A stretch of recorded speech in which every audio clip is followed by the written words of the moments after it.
Live from the Talking Joe Studios. It's Talking Joe.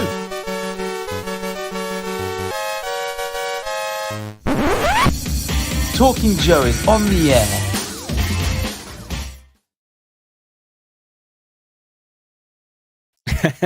Hey, it is me, Mark, and welcome to Talking Joe. We are live and direct at the time of recording at any rate. If you're watching it later, we will not be live.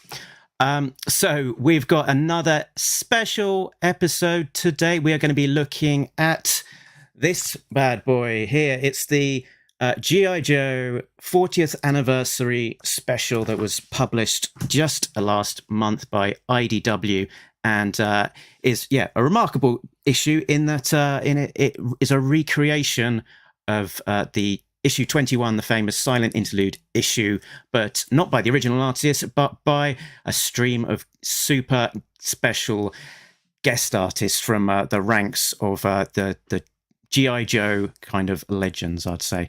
But I'm not going to be doing it alone. As always, I will be joined by my co-host, Tim, who I will play a jingle for if I can do it quickly enough. Here it is. I really want to talk Joe with you.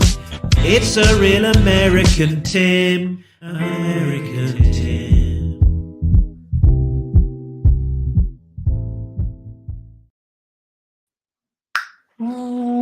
There he is. And hello, Mark, and hello, listeners and viewers. Very good. How are you today, Tim? I am well. I'm ready to talk Joe. Excellent. Good to see that you are prepared. We are joined by two very special guests. Two of the 22 plus artists from the book. Probably closer to 25 if we start. Anyway, let's not get into semantics. They're here. And first of all, I will introduce someone whose jingle I forgot to load in. Woohoo, he'll make you famous. It's Billy Penn. Howdy. How's it going? Yeah. Welcome Very back. good. I'm ready to talk. I think between the three of us, they've sold at least 3 copies. That's wonderful to see. Commerce in action. You joining us from Florida today, Billy? I am. I've got the back door open on the garage and the garage door open. So this is all Florida UV light. Wow. Live and direct Florida lighting, and slightly less cold than the start that we had the last time we spoke to you. Oh, yes. Live from the Silent Castle. That's Silent Castle that I've just stuck in the background, where, of course, we talked about your live action recreation. Well, yeah, your stop motion recreation of the Silent Interlude issue. Good old quarantine, yeah. Also joining us today is the real American hero supremo. It's Robert Atkins, who I thought, if I've got enough time today, I'll make a jingle for. And guess what, folks? I didn't have enough time, but here's what the jingle would have been. It would have been Rabbit by Chaz and Dave. So, Rabbit, Ucha. It's Robert Atkins. Hiya, Robert. I love it. I got the live version. That's fantastic. Yeah, next time you're on, I'll have recorded something, I'm sure. Nice. Yeah, sounds great. Excellent. So, where are you joining us from today? Is it in the region of Georgia? Yes, Savannah, Georgia. Yeah, that's where I'm at now. Cool. With real Savannah sunshine pouring in through a window. Robert, yeah, definitely. Robert, are there more Transformers behind you than G.I. Joe figures? And also, why? Because, I mean, there's like all things 80s, really, just in my studio behind me. There's like a wall right here, but then what you can't see is everything on that side of the studio. So right behind me, I can never get this right. Right behind me, I'm gonna do a. And then what you don't see is everything that I see as I draw. So everything on that side of my studio is what I look at while I draw, and that there's more Joe stuff that way. You could counter by asking me why there's of all of Yeah, the exactly. all of the one toys behind me, zero of them are GI Joe. Right. Well, there you go. I'll say something similar. You should see the 900 GI Joe figure. Yeah, I know. Just out of camera. Right. I actually find it very funny to host a GI Joe podcast, occasional video cast, and behind me is not any GI Joe. I find that funny. Billy, is there any cool Joe treasure in those Tupperware bins behind you? And also, why not? Oh gosh, Oh wow, we're on the move. Going on a tour. we're on the move. I got a snowcat. Okay. And some figures. My actors. I got some Studley toys in here. Okay. Not on display though. This is literally an 80s basket. Okay. From the 80s 80s. basket. 2 Joe Yeah. Arctic vehicles. Yeah, it's full of GI Joe figures. I think you're and a Joe shirt, and Mark's wearing a Joe shirt. I think Billy and Mark are winning this. Winning the competition. t-shirts. Yeah. Yeah, definitely. My display is lackluster though. Well, at first I was My- worried that you were trapped in a storage closet and that you were like live casting from there. Right. I did do a Zoom meeting last summer in a closet at the family's house. The acoustics were great because it was carpeted and there were lots of True. like women's like. I was in a closet in the guest room, right? So it's like women's office clothing, Yeah. back from the dry cleaner. But I have done at least one Zoom meeting over the pandemic, just like sitting Right. on the carpeted floor in a closet with the door closed. I thought the punchline was going to be they open the closet and they go, Tim, why are you wearing my clothes? And they're like, the acoustics. The acoustics. Yeah. It's not what it looks like. That's where you should sing your jingles, like from just playing that. We do tell our students, particularly in the last 2 years, right? Like, okay, students, these are college animation students. You should come to school and record your dialogue in the sound room. But if you can't, use a closet at home. And several of our students actually did record their dialogue in their rooms with a blanket over them and their microphone. So it's real. Yeah. Let's talk about GI Joe. Yeah, see, I hadn't finished sort of trying to have a real good look at some of Robert's gems there in the background. So there's a nice big Snake Eyes head, the hawk statue. I think that's one on my list to look out for. I've got you can't see it, but I've got the Crimson Guards. I think it's from the same collection. Yeah. What? I'm seeing a lot of Marvel and not a lot of any other publisher. Well, this is the That's just the Marvel shelf. Yeah, Okay. there's bookshelves that kind of line that wall too.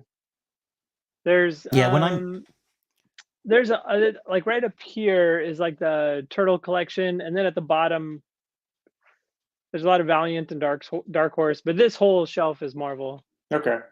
Yeah. Robert, since you've worked for IDW, you like Turtles. Can you tell me why more people don't read the Amazing Ninja Turtles ongoing comic? It's so good. I It's mean, so Tom good. Waltz has been like phenomenally consistent with that whole run. He just gets it. Every artist yeah. that they get on that series and all the spin-offs, they're different, but they're all great. And having one person color the entire run gives it this consistency, and it's this wonderful combination of movie, toy, old show, old show, current show, old comic, baked into a delicious turtle pie.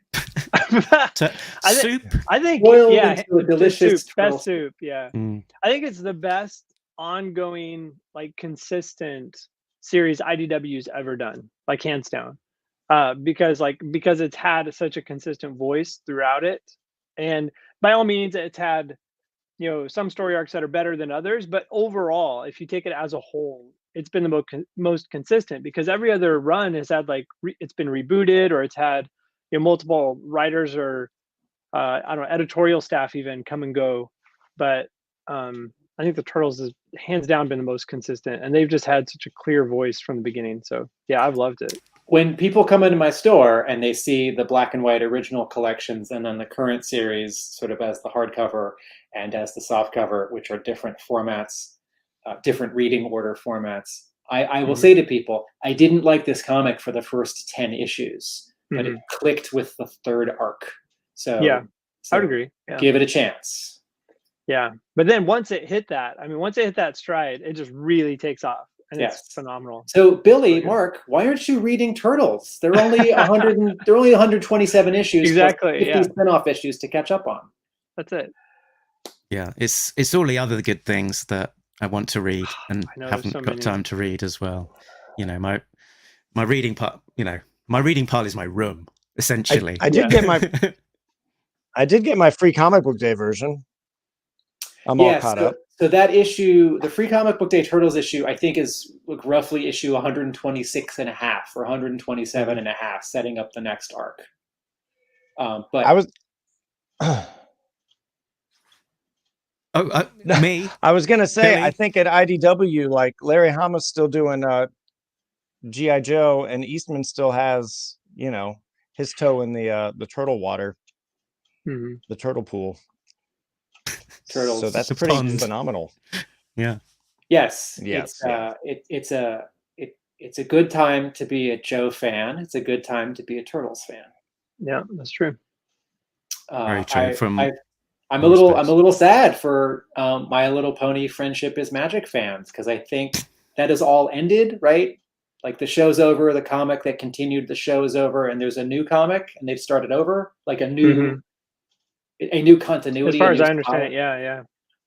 And the show, I don't know how long the show went, but I think the comic did seasons 10 and 11, something like that.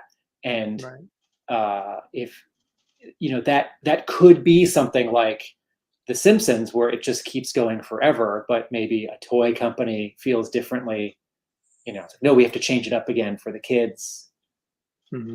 Every 3 years, Transformers starts over, right? With the toys, which is not something I would necessarily do if they were asking me. Okay. I mean, I think that you could do with any of these properties. I think you could do a classics line. Something that is obviously successful. Yes, that demographic grows up, but they don't grow out of loving that property. So whatever is successful with that demographic, do a classic line with that demographic, do variations, do whatever, but keep it. Why not keep it? And then, revamp or reboot or do something and try something new by all means, but there's no reason to just throw that out and say, we're never doing it again. I don't understand that. Yeah, or redo classic things. Redo them. Yeah. The brand's been going 40 years. You're able to, you've got that audience who their peak period is a specific year from 40 years ago right up till today, really, and so for all of those people, there's going to be a particular era, particular character, particular art team for the comics, whatever that is their sort of golden pinnacle. We were talking to Richard Starkings, and he had a theory, which was that whatever you're reading between the ages of 9 and 11, pretty much, that is the thing that sort of cements for you and becomes your ultimate thing. It's good if the quality of that thing is also good, but it doesn't necessarily have to be the best thing ever for everybody, but it might just end up being the best thing for you. So it's interesting, these sort of the kind of aspect of nostalgia and where we were when we were encountering these things that plays such a big part for us. So bringing it back to issue 21, where were you, who were you when you first encountered the issue? Billy, you go first. Okay, the original 21. I'm pretty sure it was being passed around on the schoolyard in my classroom amongst us kids who were like, "Have you seen this one?" And that would have been after it had come out. Maybe someone found it in a 50-cent box, or maybe it was a quarter bin back then. But yeah, just circulating around like, oh, if you like this one, you should try this one. I think when I really started collecting, like monthly, making it a religious pilgrimage to the spinner rack, I think 85 was new, the sound effects issue, and then I came to 21 after that. It's really just kind of a timeline where you're just kind of plugging in the holes. You're reading it. Yeah, out of order. If you're starting at 85 and then you're going back to the boxes and going, okay, there's an issue I've got, not got, and slowly piecing it all together, right? Yeah, that's kind of how I encountered a lot of the early issues. Like, just it would have been a back issue find. And the yearbooks 3 and 4 had all those recaps and cover galleries, which helped and teased and confused. Yeah. And recap, yearbook 3 also had a silent issue, which my friends and I were blown away by. Robert, where were you when you found 21? See, for me, like my introduction to G.I. Joe was definitely the cartoon first, and then the toys, and then the comics last. Because I didn't even really get into comics until kind of late middle school, early high school. I mean, I definitely would see them in the gas station corner store, but we didn't have a comic book shop where we were at. So this was like late 80s, early 90s, before I was even really introduced to comics. So I didn't even know that there was a G.I. Joe comic book, which is kind of crazy to think, being associated with the property. But so I loved the property growing up, but I was more into that side of it with the cartoon and toys. And then when I came across the Marvel collected editions is when I first read it. And then that was my first, the very first time I read any kind of like silent issue where there wasn't any dialogue. And I know that there's been other comics maybe in the past that have done this, whether or not it was for a full issue or for, I had seen pages that didn't have any dialogue on the page, and that impacted me also. But for it to be, this was definitely the first time there was an entire comic, and it came by surprise because even though it had been out at this point for a long time, years and years, you're talking about like the Marvel collections from like the early 2000s, is that right? Yeah, the ones exactly. with the J. Scott Campbell covers. Yeah, that was the very first time I had ever read this comic. It was like decades after it had come out. So I was just very unfamiliar with it because I started working on G.I. Joe in 2005, 2006, and I had known that there was a G.I. Joe comic by then, but I was just starting to kind of collect them in back issue and collected edition kind of thing. And so just as I picked it up, and that was the first, and it kind of came as a surprise. So I was really late to the game, and but by then it was kind of interesting because I had gone through school and I had kind of studied comic storytelling. And so it really hit me in a more educated view than as a kid. Right. And so I had a love for the property, but I was able to really study it in the nuances of like a more educated point of view by that point. So I really, really appreciated the storytelling aspect of it. So that's why it hit me kind of so hard, I think. But yeah. But yeah, sort of encountering it all those years later, I guess, is quite a different dynamic to reading it at the time, because like that reveal of the last page of like, who's that? Who is this white ninja? Why has he got the same tattoo? What's going on? It's less of an unknown at that point because we've got that, because I didn't get that reveal. I'd always known that they were associated. It's like I didn't get that reveal, so I'm sad that I missed out on that impact, that youthful impact of it. But I can appreciate the storytelling reveal, visually. Yeah. I think that's the thing that grows over the years, is that you can realize quite what a feat was achieved with the project, and the strength of the storytelling. Mark, where were you when you found issue 21? And was it an American printing of it?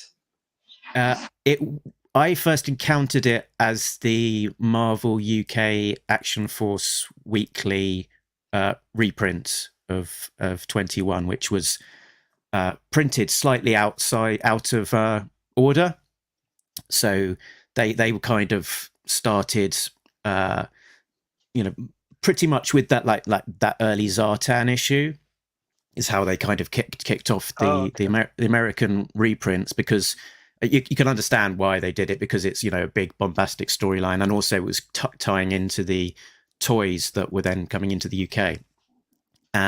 But 21 was such a strong issue that obviously they didn't want to just skip past it.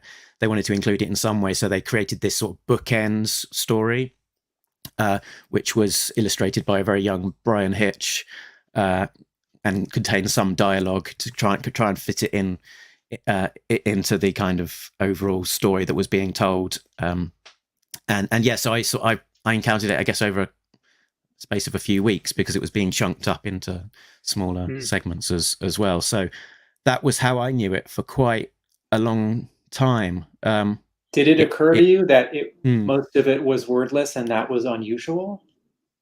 Yeah, I think I would have recognized that.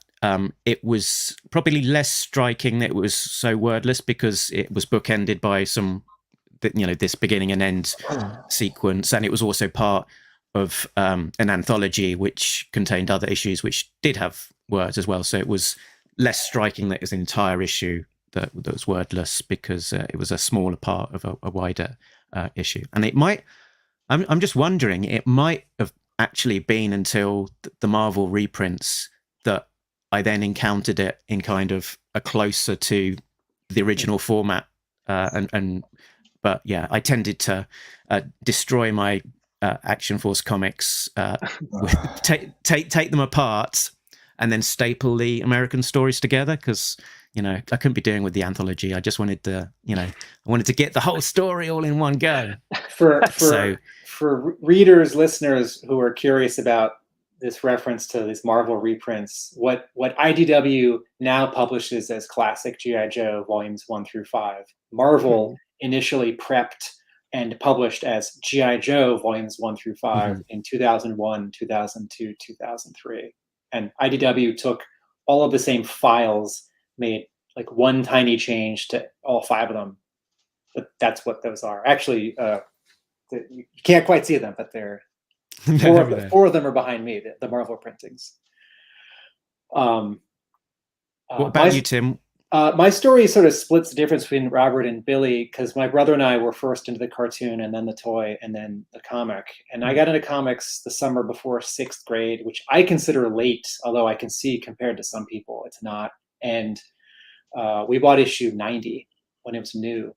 And over the next 3 years, we filled in all of the gaps, whether it was with second printings and Tales of or first printings. And so I think we were at a convention in Washington, D.C., and I think there was a dealer, this won't mean anything to you, sort of on the right. Oh, yeah. And I think we got issue 21. This is 1990, 1991. I think we got it for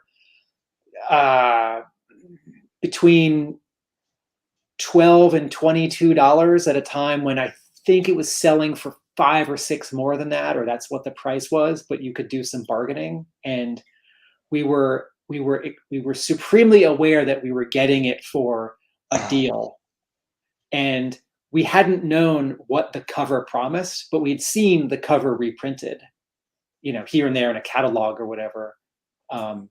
And I don't remember reading it and being sort of gobsmacked by it, but I remember years later in college, I took a storyboarding class, storyboarding for feature animation, with a guy who'd worked and was working in the industry in Los Angeles. and everything he drew on the whiteboard was wordless rectangular panels, as if he was writing and drawing a scene in an animated feature film. And that's when sort of story was really clicking for me, that story is separate from script. Story is separate from character. Like when we talk about storytelling on this podcast, we're talking about how you translate to the audience what is happening and why. And it is separate from drawing, and it is separate from the script. And but all of those things feed into it. And so later, when I was rereading 21, particularly when Larry Hama came and presented it at my school for some of my students, because we brought him out to sign at my store and also to talk at my school. The story in this is so clear, right? Like that's the magic of this. It's a great story. The story doesn't need dialogue because all the choreography, characters, and finger quotes, camera angles, it's all crystal clear. Seconded. Yeah, He's and to be absolutely honest, so I don't know, I'm sure we'll get into that, but that was kind of the unique challenge of redrawing this. You know, I'm sure that's where we're going to go with the discussion, but Mhm. it was when they first presented us with it, I was immediately excited just to get a chance to work on something that I knew was going to be a seminal, important issue, and people were going to get excited about seeing. But then immediately, I was like, well, it's already well done. You know, I was like, you know, I wasn't, and also it's not like we had an insight into how other artists were approaching their pages. It was very much like, this is your page, go. And I was like, Mhm. well, are we supposed to change compositions? And they're like, do whatever. You Wow. know, they're like, generally, you know, the composition is what it is. Like, we want the story to be the same. Obviously, don't change the story, but do your thing. And we're like, so we really didn't get a lot of direction. You know, When you say we, did you immediately start talking to other artists, or you mean sort of later in thinking about it? we weren't even. I wasn't told what other artists were involved. No. I don't know, Billy, were you? Yeah, we weren't No. told who, so we couldn't reach out to each other to find out how extremely people were changing their composition. So it was really kept very quiet. I was surprised even when other artists were starting to show their pages before it was announced or before it was coming out, or even that they were announcing that they were a part of it. So, 'cause I wasn't sure how, like NDA wise, like how hush hush it was going to be. Um, and I was reluctant to show my page until it was actually on shelves, even though Mm. a few had shown their page. But in general, I think some pages I can hands down see why certain shots were adjusted, and like on Billy's page especially, I think they make phenomenal sense. You know, why to move a camera angle this way or that. And I think in some pages, you know, we can get into it a little deeper. Like on my page, there was very little reason to change much. So, um, you know, but it was an interesting challenge. Hands down, it was an interesting challenge because of exactly what Tim was mentioning. The storytelling is so clear throughout. I mean, it really stands up, and it has. There's been so many, you know, reviews of this book over the years, because it stands up so well. Yeah, Billy, did you sort of encounter the same sort of process that when you were told about it, you thought, you know, do I keep it? How faithful do I keep it? How much do I change it? Did you ask those kind of questions as well? In my head, I mean, to my wife when she's cooking, she's like, okay, whatever. No, I mean, I love hearing from Robert, like his Talking Joe episode. I was like, oh my gosh, that's me. Like coming from an education background and getting his assignment, like, oh, the timing's perfect, and now the timing's not. And no, he just said everything that I completely agree with. I'm tickled. Yeah, I think the first email was like, shoot us some pages you'd like to draw. And I thought, oh, well, I think I sent a list of like 5 that I thought would be Uh-huh. killer. And I think they shot back with one of those, and I said, sure, why not? Mm-hmm. But yeah, like I'm scratching my head, like I don't want to say no. I don't not want to be a part of this. But then I'm like, that issue's perfect. Yeah. Having made the movie in stop motion form made the book make even more sense, because Snake Eyes pulls his grenade and throws it. Oh, and in Robert's in Robert's page. But that's really kind of an Indiana Jones type move, like a Raiders move. Yeah. Oh my gosh. That's why that was my favorite page, and definitely one that I wanted to do. I think I did the same thing. I sent back 3 pages and 3 or 4 pages. And this one was kind of secretly my favorite, or the one I definitely wanted to do because of that. It was like hands down. That's how I describe it too. It's just that Indiana Jones move. But I was thinking, like, why doesn't he shoot the guy? And then, like, when I made the stop motion movie, I'm like, oh, that's Snake Eyes' Uzi that fell. Mm-hmm. Like, he's Uzi-less behind enemy lines. And I've called Sensei Larry Hama an action cartographer, but everything's there. It was like someone handed me a map of the United States, and they were like, do you want to redraw this map? And I'm like, yeah. I don't know what I can add, but sure. Yeah, when Larry in many G.I. Joe issues, this happened also in G.I. Joe Origins. Mark, I always forget. Is it 19 or 20? What's the wordless issue? Oh, yeah, you stumped me as well. Wait, yeah, it's around about then, isn't it? Wait, it's like... all right, hold on. It's in the back of this. 19. It's it's in the back of this Silent Interlude hardcover. A previous wordless issue where Snake Eyes goes on this mission, Hama is very much keeping track of sort of how many clips of ammo Snake Eyes has. And I think this even happened did this happen in issue 250 at the end of Rise of the Irashikage, where someone throws a sword or an Uzi or a clip up, and anyway, Hama's keeping track of this stuff. That it's not sort of the lazy action movie or comic book trope of sort of unlimited ammo or 3 or 4 clips. Like, no, it's 3 clips, and we've lost 2. Right? No, his Uzi's gone. So, what weapon does he have left? Also, it's funny, right? Because if you think about it, a ninja should be able to jump out of the way. Like it takes a couple seconds to like pull up a baseball out of your pocket and like do something to the top of it and like underhand it to someone up the stairs from you. But that's not funny. If they're like, wait, I've got a side, let me just knock it back to you, right? It's like, no, this isn't a comic for children, but this is a comic for entertainment. I'll give the Red Ninja credit for like bad lighting. Maybe he thought it was a baseball. Yeah. It's like, I got this. So what's interesting, I guess, sort of we started talking about this a little bit, is that everyone's got their kind of own approach to how they tackled the page, because they were allowed to, as you found out. So there's the kind of the scale of just subtly refining it, sort of putting own twists of style onto the page, versus wholesale just going out and doing something very different, changing the compositions, changing which I was layouts. Surprised we saw that. There's a famous artist who made a bunch of changes. And I don't know how. Let me ask a different question, Billy and Robert. Did you? Yeah. I might write an entire blog post just on that one page.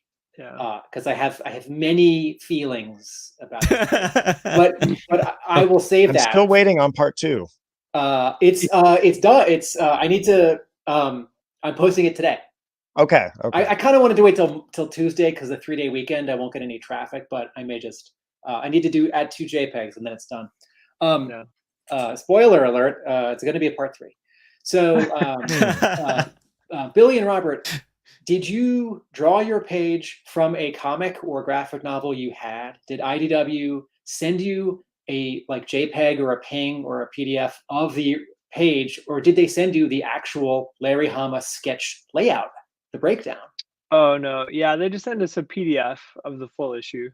As the way that they print it now in color, Yeah. or finished. Okay, because one of the things that I was wondering is one of the reasons why I like this book, the 30th anniversary of Silent Interlude, is that it has Silent Interlude, and then it has photocopies of Hama's of pages 2 through 22, not page 1, of Hama's original breakdowns, right? Like before he sent off those pencils to get finished inked, he made photocopies and he kept them the whole time.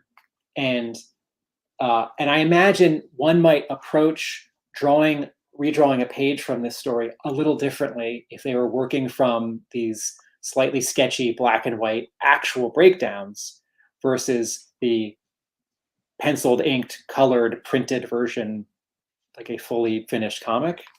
Pre and post the Leola effect. Yeah, because part of drawing the page is part of the original finishing of the page in 1984 is reacting to the looseness of Hama's breakdowns. And I was sort of hoping that, like the purest version of this, I was sort of hoping that all the artists were provided with the actual breakdowns.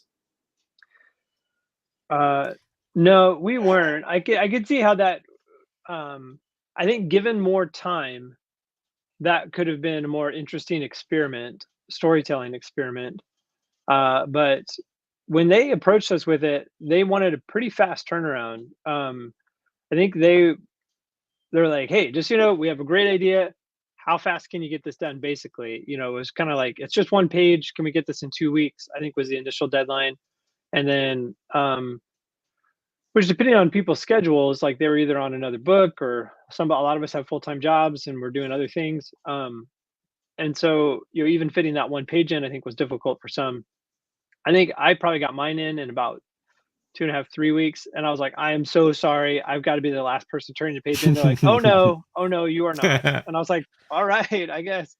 But I don't even know who else. Yeah, like I said, we didn't have any communication with each other. I think that would have been awesome if they had set up some kind of a forum or some kind of Discord or, some kind of Slack or something for us to communicate. That would have been awesome. I would have loved that camaraderie, this experience to talk together, show each other our art, show each other how we're adapting it. That could have been a fun experience. If we'd have been able to see the layouts and work from those, that could have been really cool. I don't have that book. I would, if I had that, I probably would have worked from that instead.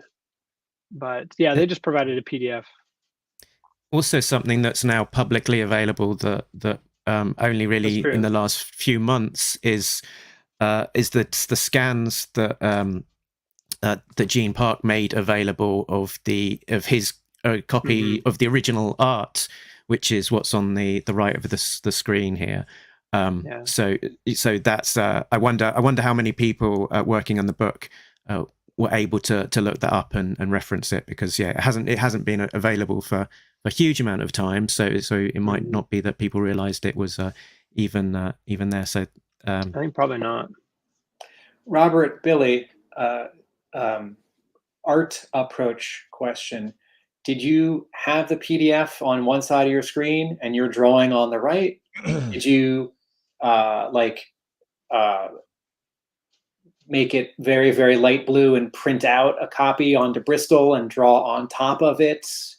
How did you, were you drawing freehand on a new piece of paper? Did you draw digitally? How did you actually make your piece of art? Billy, you can go first. I was freehand on paper. Just looking at the PDF that IDW sent you, or your printed comic? Yes, I've got so many copies of this issue. I scratched it out and then I printed blue lines. Yeah. Hold on, let me. Mark's gonna go full screen in a second. Yeah. Okay, so you did. All right, so the blue there is from your printer, not from a blue pencil. Right. Those Okay, so are you did a digital thumbnail, printed it out at full size on Bristol out of your printer, and inked on top of that. right. Cool. Which, yeah. No, you have an original piece of art that you could sell. Good job. Or not sell. Keep I was forever. going to say heritage in 40 years. Maybe it'll go for 300,000. Robert, Yeah. how did you actually make your piece of art, and transferring the original information? For me, I wanted to, again, yeah, I am really curious to talk to Billy about like his shot choices and things, because he made his like much more cinematic in a lot of ways. In my approach, there was only a few changes I felt a need to make in regards to camera angles, either to zoom in or zoom out slightly. Panel 1 I thought was composed extremely well, and I felt zero need to change that. The only thing I was changing was just Snake Eyes' body type slightly. Even the pose of the ninja is just so spot on. It's just so great. And even the texturing is just beautiful. So compositionally, that one, I literally lightboxed and then just changed the figures on top. So I wasn't even looking to change the composition. Panel 2, I just redrew. Panel 3, I believe I lightboxed for scale and then redrew the figures. Panel 4, the pose is very similar.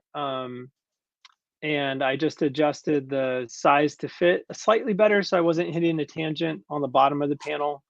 And obviously just rendered for style. Panel 3, I redrew just to make it a bit more dynamic. And panel 4 is very similar to the last panel of the original page, or I'm sorry, panel 5 or 6 at this point, the last panel basically.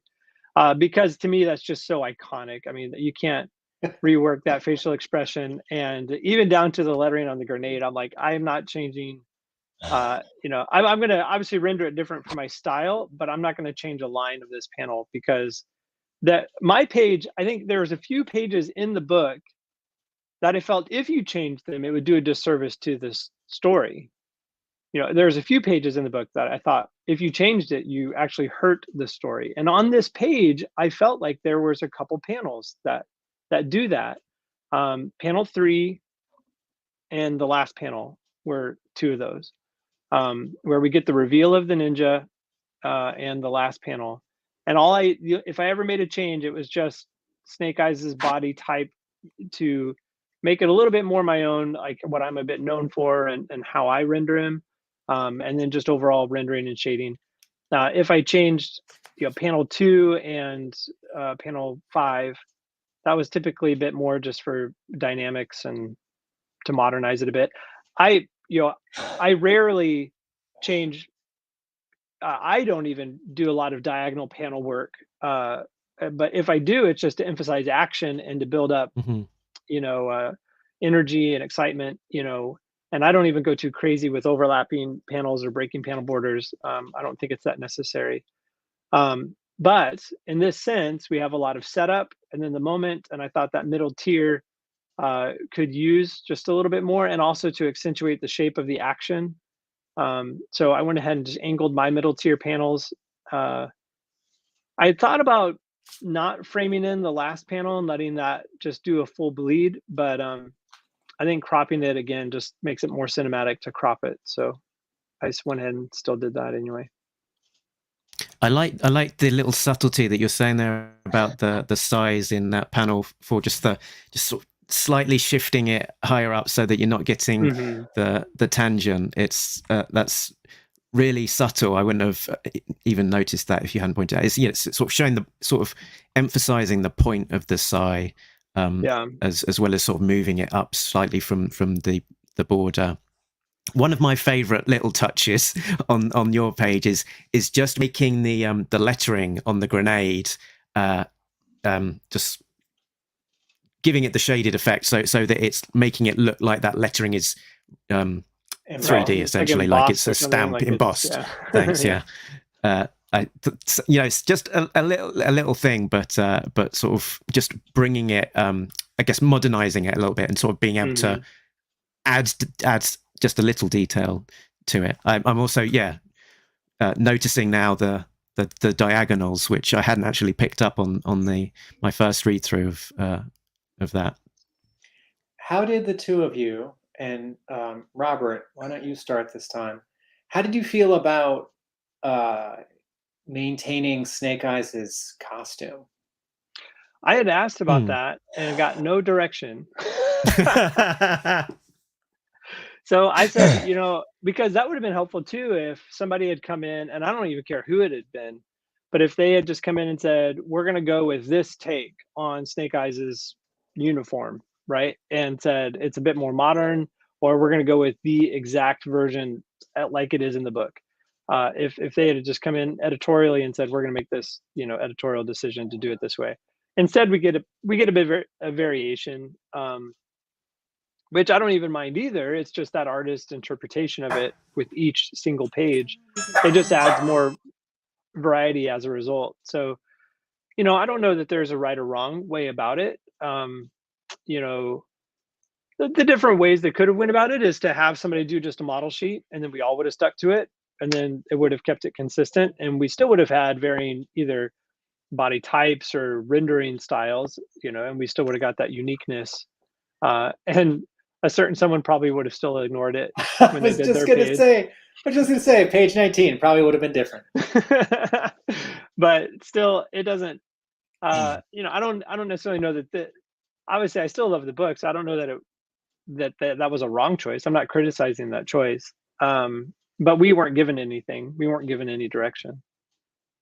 Billy, how do you feel about your take on the costume? What did you feel like your approach was going to be?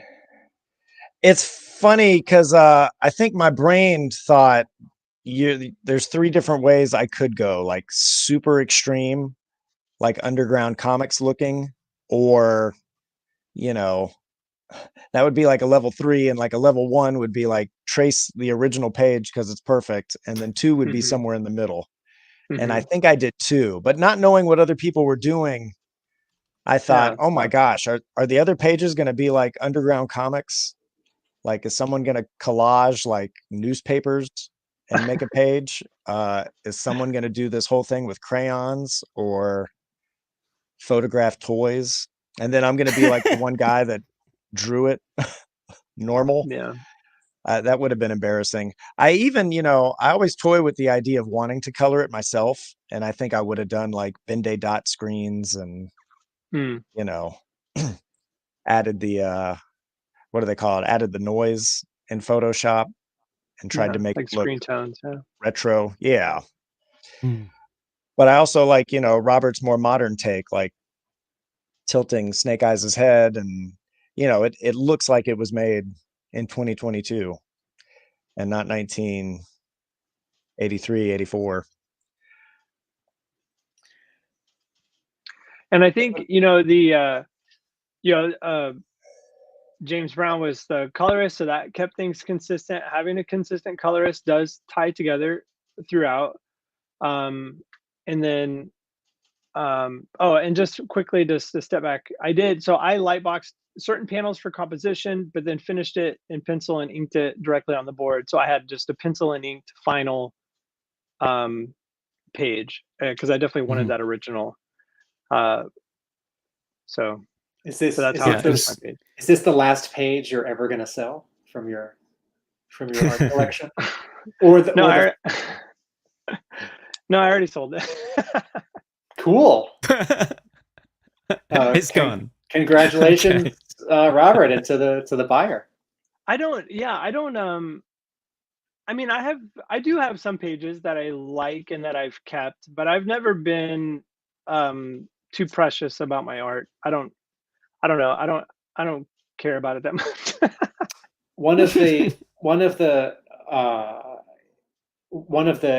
two of you know this to some extent, or to a great extent, right? When an artist draws comics for, like 1 or 2 issues, there's not a lot of art. If you draw comics for 3 years, you suddenly have a giant stack of quite heavy paper, and yes, any one page is worth $15 or $30 or $40 or $500, and it's all potentially quite valuable. But if you have to like move, or you have to lug it to a convention, all right, am I going to put it in Itoya folders? All right, well, now it's taking up 3 times as much space. And so on the one hand, people who, like I think Walt Simonson does not sell his art, and I think Eric Larson does not sell his art. There's a few. And that's cool, because then, an IDW can say to Walt Simonson, can we scan a bunch of your Thor pages? We want to do a big book. And he's got them. But man, must that take up a lot of space. And, like we all own things, toys and DVDs. And, at a certain point, maybe it's every day, maybe it's every 5 years, you think, I should probably thin this out. It would be fascinating to know how Walt Simonson keeps his art, because he's been working regularly, for a long period of time. Just the, I've no idea the number of issues that he's done. The amount of paper there must be staggering. I'd be curious about the archival, necessities of that. One, to keep it from yellowing or to keep it preserved, and the insurance, in case, so it's not all in one place, or if it is, how it's protected. You wouldn't want that to go up in a fire or something like that. Yeah. If at a basic level, if you just kept it in some boxes in a room with some air conditioning, you'd be doing pretty well. It doesn't, you don't need acid-free paper between each sheet necessarily. You don't need it in Itoya folders necessarily. Before, I think between the solicitation and, Mark, help me out with the timeline here. Around then was when the original art, Ed Hannigan, Klaus Jansson's cover to the original issue 21 was going up for auction. And so we sort of talked back and forth briefly, like, so should someone buy all the pages of the G.I. Joe 40th anniversary special and have their own complete collection of Silent Interlude? As far as I know, the new cover for this comic book has not sold, and also I think the inks are on top of the original pencils, but I don't know. Maybe the inks were done off of a blue line, a scan. A scan. This comic is an edition of a Grail, and the art collector in me wonders how sort of the art collectors out there think of your pages. Well, I know some pages were done digitally, and so even if one of the artists printed a one-off lithograph version that was notarized and stamped, that it's a one of one, I mean, it's still never quite the same. You know what I mean? It's like, I don't know. It's, so, I mean, I don't know that there will ever be a purely, full original version of this out there. Yeah, we briefly talked about this on another episode, or maybe it was just me and Tim talking. But anyway, about if a collector wanted to go out and get this issue, it would be an absolute nightmare, because you have to contact all of these different artists. Some of them might have only done it digitally. Some of them will have sold it already. The moment you find out, and another person will be holding on to it and say, you're never going to take it out of my, until it's my cold dead hands. I was thinking. I was thinking the way to do it would have been, after the book was announced, to put out a call on social media and say something like, I am a well-known, well-funded art collector, and I'd like to announce to all of the contributors to this G.I. Joe comic, I will pledge this much money right now to each of you if you lock in your page for me. But one would have had to have done that many months ago. Yeah, I mean, if they did that, if they announced it with the editors And I don't know if this has ever been done, but if the editor reached out and said, "Hey, this is the page rate. We'd love you to work on it, and we have this collector that's interested in buying the page if you do it originally." Mhm.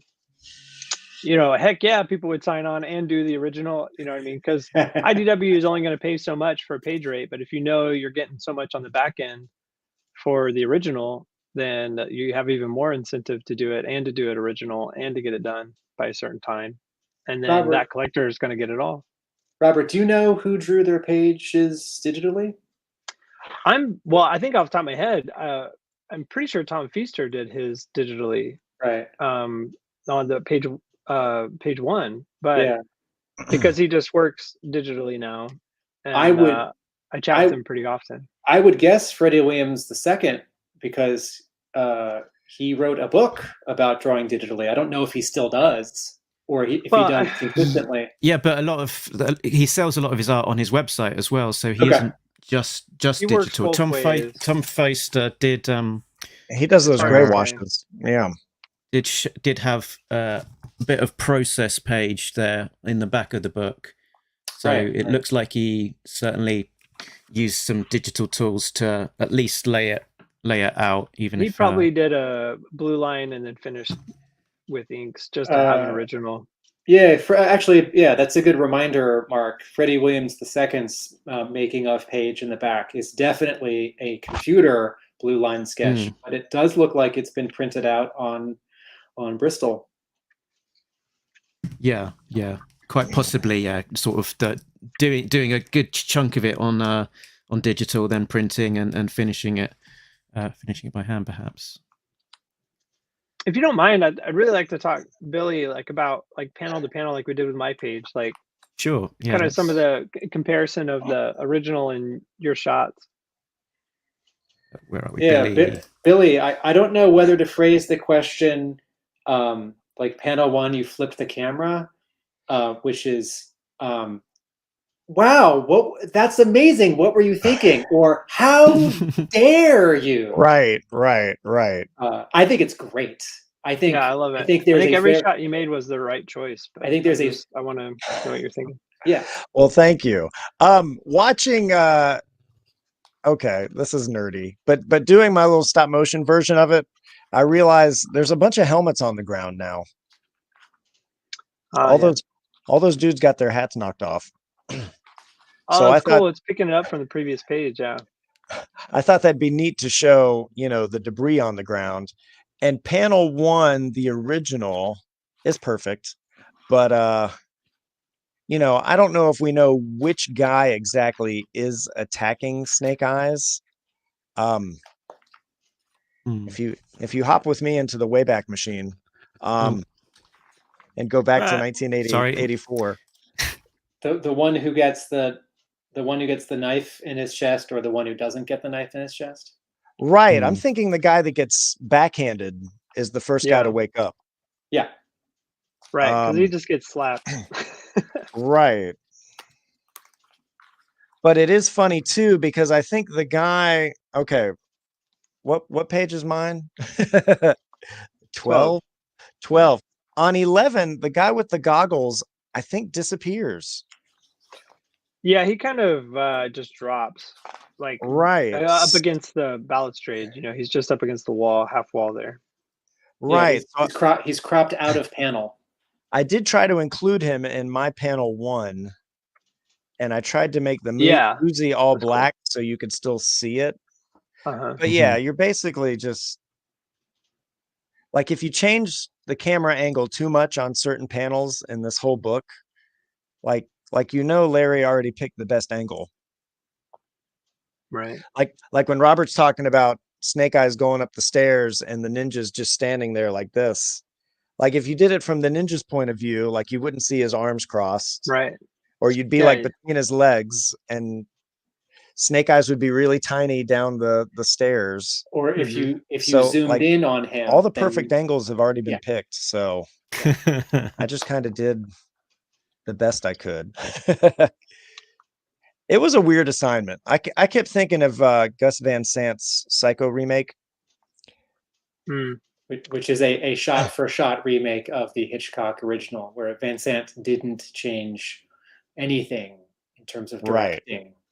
Right. The actors are different. The color is different. There is color. So I thought, if his goal was to bring attention to the original, that Right. I could pat myself on the back for that. Like, hey, you guys need to go seek out the original if you like this one. And then they printed it in the back of this one also. So you don't have to go But I very think far. the nuances here in panel 3 are exceptionally good. Like the silhouette and clarity of like the struggle between the two of them, and like their poses are great, and the silhouette is great, like showing the Uzi going down, kind of leading, and yeah, the pose is fantastic. But it's just like, it's not. I mean, working out the choreography of these types of struggles is really difficult. I mean, it's one of the funnest challenges that I love about kind of action adventure comics.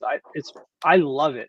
I really get into this kind of stuff. But so I really Right. appreciate it too when people think through the mechanics of like, where would your hand go? How would you grab them?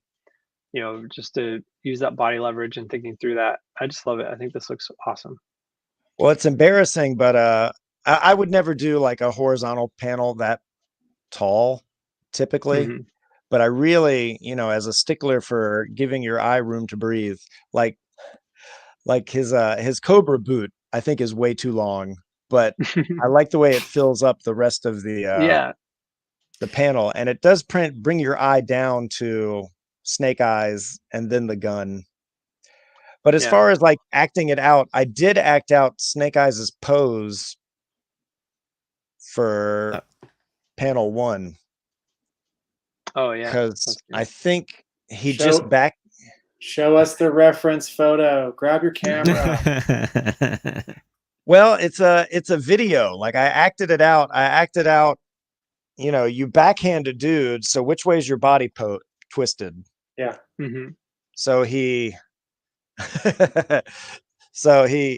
throws a knife, slaps the other dude, and then I was thinking I had to do this on my porch because the railing of the porch is the balustrade of the castle. I love it. This is awesome. The parapet or whatever. And I had to turn around and look. And there's another video of me like attacking myself, like holding my head, which is ridiculous. And in the blue line, that's great. I think I have his arm reaching out more. I had Snake Eyes. Yeah. You can see him reaching for the gun, which I think cool. Visually would have made more sense, but choreography wise didn't. Like I think his arm would still be. You get to overthink when you're getting paid the big bucks. So I think what this conversation demonstrates is that drawing comics is difficult, and the people who think about it a lot tend to draw the better comics. Something else that's going on here, right? Billy just mentioned these tall vertical panels, and there are several in this issue where there are 3 or 4 tall vertical panels across the top tier and or the bottom tier, and then a really stubby horizontal panel in the middle of the page, which almost to me looks like a truncation of the Arashikage tattoo. But I think that's inadvertent, right? Like Hama's not like he's not like and at least go ahead. At least a couple of these scenes with the longer kind of panels are set on the battlements. So certainly this one is as well. So there's a bit of kind of synchronicity between the panel layout and the location. Yeah, I think part of what's happening here is that in traditional 1970s and 80s Marvel comics, right, the sort of rule was, I don't know who invented it, but editor-in-chief Jim Shooter certainly like spread it, right? Andrew Wildman mentioned this from when he was working on Transformers, that generally the top third of the panel, of any panel, is kept devoid of important details because that's where word balloons are going to go, generally. And so you have this issue where the guy writing it, drawing it, knows there aren't going to be any word balloons. And so there is no space in any panel where he can't put something important or fun. And also, and this sort of blows my mind. When I'm sitting with my sketchbook, I try and do this, and then I can't do it. The way that Hama draws, and I want to say he got this from Krigstein, but I could be misremembering a fact. Hama draws heads first and hands and feet first, right? Like a lot of people, when they draw the figure, they draw a line of action, like a swoosh, right? A line that sort of represents the energy of the pose. It's related to what the spine is doing. It's often a spine and a dominant leg. And you look at how like a lot of kids draw or students draw, and they draw like the head and then the neck and then the torso and then like the arms and then the legs, and like hands and feet come last. And I have a little video of Hama demoing this on a dry erase board, and it's really cool. And he says, if you rough out where the head, hands, and feet are going to go, everything else can fit. Like if you put it, like I'll demonstrate for you in my rectangle, right? If you put a hand, if you draw this head first and you put this hand here, it's like, okay, well, you know the arm is going to have to go from here to here. And if you put the hands here, circle, circle, right? As opposed to like, all right, well, I'm going to draw the head, I'm going to draw the body. Let me do this here. I'm going to draw the head, I'm going to draw the body, and then like, oh, I ran out of space because my body's too far over and my arms are the proper length, or I wanted to stretch them out slightly for the snap of it. Oh, my hands are cropped out. And so, you know, there are artists who can sort of see it before they draw it. Artists can see it before they draw it to a greater and lesser extent, whether it's sort of like through their eyeballs projected onto the page or just in their head. And I think that these four panels, especially, Billy, are a nice sort of continuation of what Hama was doing in laying out this issue originally, in that it does all fit. Like that first panel is really satisfying because it tells a lot of story, but it's not a big, flashy, sexy panel. It's not like a ninja jumping in the air in the middle of nowhere, kind of attacking another ninja, and there are no details drawn on their bodies. Page 19. What strikes me, sorry, Billy, I was going to say, add in as well, what strikes me about these top four panels as well is you know, and comparing it to some of the other pages as well, is that you've got the basic same panel layout, you've got the basic same thing happening in each panel, but you've sort of twisted the perspective for each one of those just so it is something different, and that there's a, you know, it's not necessarily changing it just for changing its sake, but you know, showing it from a different angle does give something different and not necessarily better because the original was so fantastic, but it's not, you know, it's not any worse from making that choice. And you know, the very last panel there, the guy falling towards us with his, you know, eyes bulging and stuff, that's you know, a much more dynamic panel compared to the sort of the zoomed out silhouette of the original panel of the soldier falling, which I do love. The wide shot in the original where it's just yeah, what the original, so to Mark's point just now about Billy changing the angles a little bit here and it not necessarily being better or worse but different, I think the word is that it's more modern. And that's not a compliment or an insult. Hama says when he talks about how he does his convention sketches, or every so often in an interview, someone says, why don't you draw comics, right? You're a writer, but you draw, why don't you draw more comics? And one of the reasons is he says, well, I don't have a very flashy modern style, right? Like, I think we've all absorbed 15 years of convention sketches, and we forget that if he wanted to do full pencils, like, he's got arthritis, but he could. But yes, you look at the original and there is a lot of sort of north, south, and east and west in the original. And that's not good or bad. I think that's just like how Hama lays out pages and Right. pencils, and also like it is a kind of unadorned storyteller. Like you see it in the Nom, like Marvel's Yeah. the Nom. You see it in certain comics where I don't know, like compare a Matt Murdock courtroom scene in a Daredevil comic to Daredevil fighting the Hand, right? It's just a different approach. And this comic originally is a product of 1984. Mm-hmm. And this new comic is very much a product of 2022. I will say from panel 4 to panel 5, what we have now is the surprise of this Cobra soldier, his big eyes. We now see it twice. So the effect is different, right? And Hama's original panel 4 with that very, very long shot, if this was a movie, it's almost like you hear the struggle for the first 3 panels. You hear all these like body moves and clothing and like footsteps. And then in that 4th panel, you cut 50 feet back and you kind of just hear like, yeah. Right. And now we're much closer and it's louder.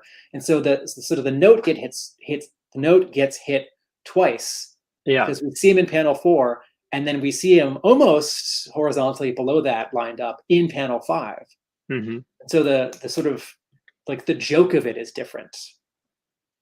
Yeah, because it zooms out and it has so much negative space in the original. It has so much negative space that's different than when we zoom in and we punch in for panel 5 for the reveal of him flying past the window for Destro's reveal. Whereas this one, I think also it's more continuous to the action. We have those 4 vertical panels that hit like staccato beats and music, or like a quick cut action movie in an edited trailer or something like that. It's like bang, bang, bang, like these 4 quick beats. And then that just flows even vertically. The line of the building flows directly down into the face of the guy falling. So we get that verticality of him dropping. And then we move from right to left against story flow, which feels antagonistic. And we see Destro's face and his realization, like, what? And as he notices, and then that brings us down because of his alignment with the shadow. It's brilliant. It's so great.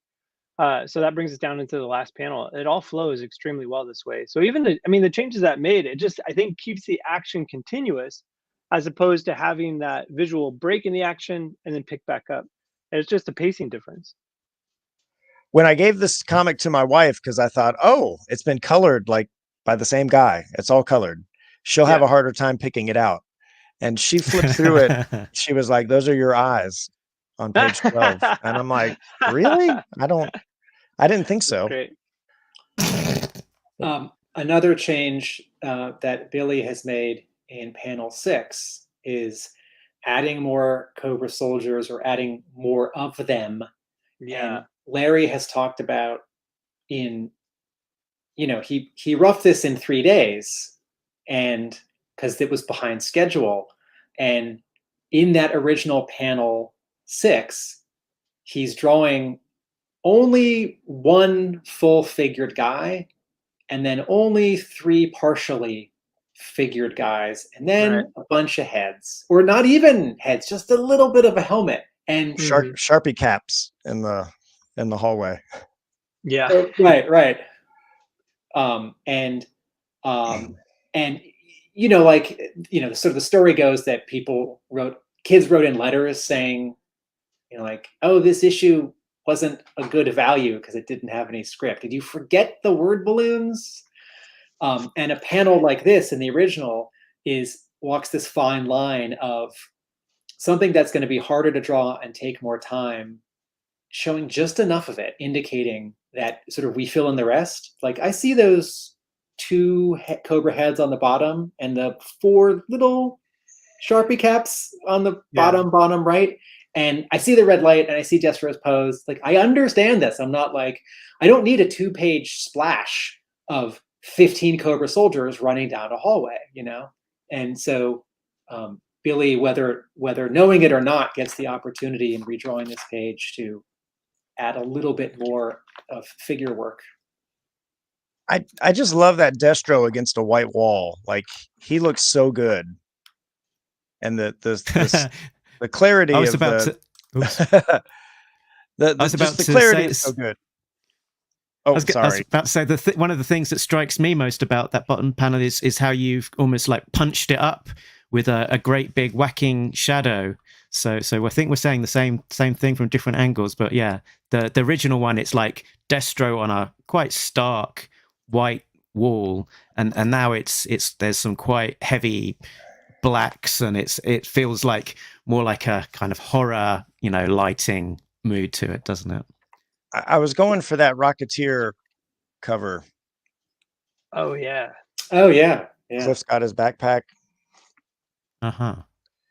One of the things that I love about comics before the era of digital color is that certain color artists would let the white of the page be the lightest thing on a page. Spotlight, snow, and I think that's sort of fallen out of favor with almost all digital colorists. Mm-hmm. And so the beige here behind Destro, it makes sense, but I will always respond more to the look of the 64 colors of 4-color process color on newsprint paper, that we know of comics from the 30s to the 90s. I'm a two-tone kind of guy. Mm. I really like what Matt Wilson does on Firepower. Yeah. Mark and I were just talking about that book in the last podcast. Sorry, Mark, go for it. Yeah, Billy, I think Robert was saying that he was given a very short deadline, which ended up taking a little bit longer than that to complete his page. What sort of experience did you have in terms of that regard, of when you were told, how long you were told you had, and then how long it actually took? I'm embarrassed because I do think it was like 2 weeks, which I think is like the kiss of death. If you tell Billy Penn you've got 2 weeks to do a page, I'm like, okay. And then it's like where'd those 13 days go? Yeah. Got all the time in the world. Is what you're saying, that sounds more universal maybe than you're making it out to seem. I feel like other artists might do something similar. Yeah, just teaching, I'm like, okay, I've got this and this on my plate, and when this is off my plate, then I'll do this, and then things just keep getting added, and then I'm like, oh, 12 of those days are gone. Hmm. And in your head that you could do a page a day if you sat down to do it, but I got to act this out on the back porch, and that's half a day. Right. You can pat yourself on the back like, I worked on it. If my wife's like, did you work on your page? I'm like, yeah. I shot some video. I'm wearing my black turtleneck, aren't I? There doesn't seem to be any lines on the page yet. I worked. But I guess I saw on social media some of the artists involved saying that it was a very quick turnaround time, and the thought did occur to me that that is somewhat in keeping with the spirit of the issue. I mean, that it was turned around over the course of a weekend originally, so maybe giving artists a quite strict deadline is in keeping with that. I don't know if Robert can speak to this, but as a Joe fan, I saw the solicitation first.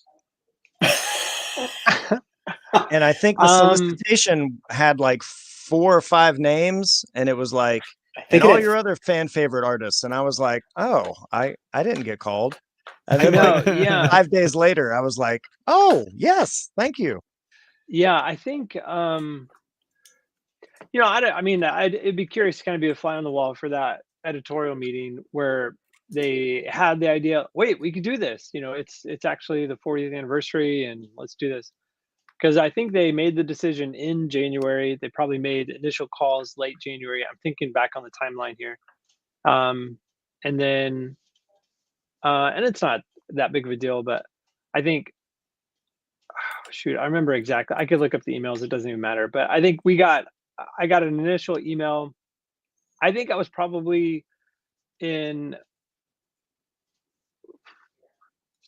I wasn't like the first person called or anything like that, but just in general, we got asked, but I wasn't, they had asked a few people for that initial solicitation, and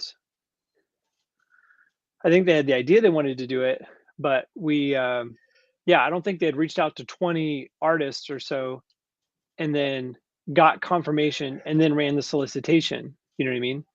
They had said, hey, this is an idea, and I'm sure enough people will say yes that we could do the project, and then solicited it because they just wanted to go and they wanted the sales. They knew it was like guaranteed sales, and they knew they could run it with multiple covers, and it was like money in the bank. Let's do this.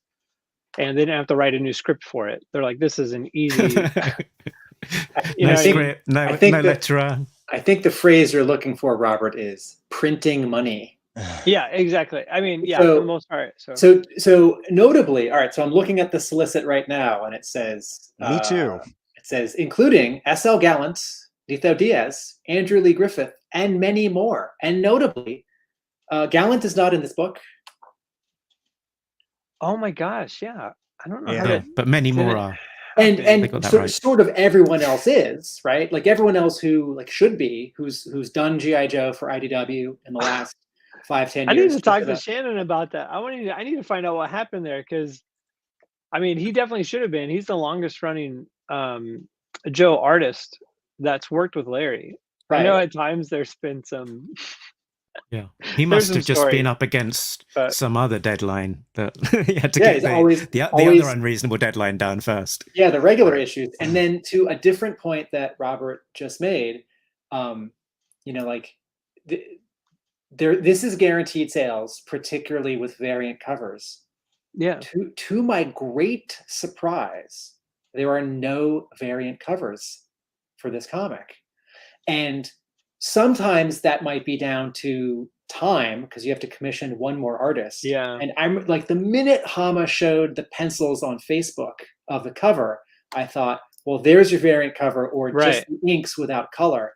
And maybe someone crunched some numbers and said, we have found that variant covers on an $8 comic are a dicier proposition. Although, I would never guess that. I feel like variant covers on any comic sell more comics, and as a retailer, especially this one, because this was going to sell no matter what. And I think if anything, it was probably under ordered, and this is going to have like a resale value out there.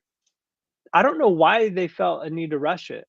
I don't know what behind the scenes are. I don't know any of those answers, but I think considering they ran, I don't know how many covers for The Last Ronin and for all these other books that are out there, like they could have easily done 20 plus covers for this book.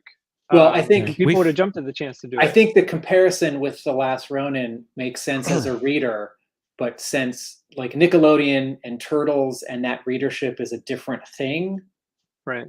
I think the comparison, although Last Ronin is more expensive, I think the comparison would be like the first issue or the final issue of Snake Eye's Dead Game, where you have a G.I. Joe thing that's unusual and it has a high marquee value. And all those issues of Dead Game had 17,000 variant covers. And, actually, since this is an old-fashioned kind of comic, this is an anniversary special. It's double size. We don't get many of those for G.I. Joe. It's a kind of a reprint. It's a single issue reprint. You don't get that a lot. You get second prints, but you don't get sort of like deluxe reprints of comics so much anymore, because readers and publishers just waiting for the graphic novel collection. Right. But there's something that I find really reassuring in an old-fashioned, simple way, that this does not have a variant cover. Right. It's like the thing that I know this for, this cover, that's all there is. It's not like there's some like painting of Scarlet like in a white Cobra uniform for no reason, and like some store has an exclusive on that, and if I only go to this convention in Georgia, there'll be like Baroness and like Serpentor with no logo, and that's like the convention exclusive of this comic. It's like, no, Snake Eyes, that's Snake Eyes comic, that's the comic. Yeah. But but for perspective of IDW making money off G.I. Joe, Yeah, give me some variant covers. Yeah. Especially this being the last year they have it. Yeah, maybe just because, you know, Larry Hama doing this cover was, you know, special enough that they thought, let's just have that as the focus. Let's not distract. I don't know. I think the reason, if I had to guess, it is the most pedestrian, and that is time.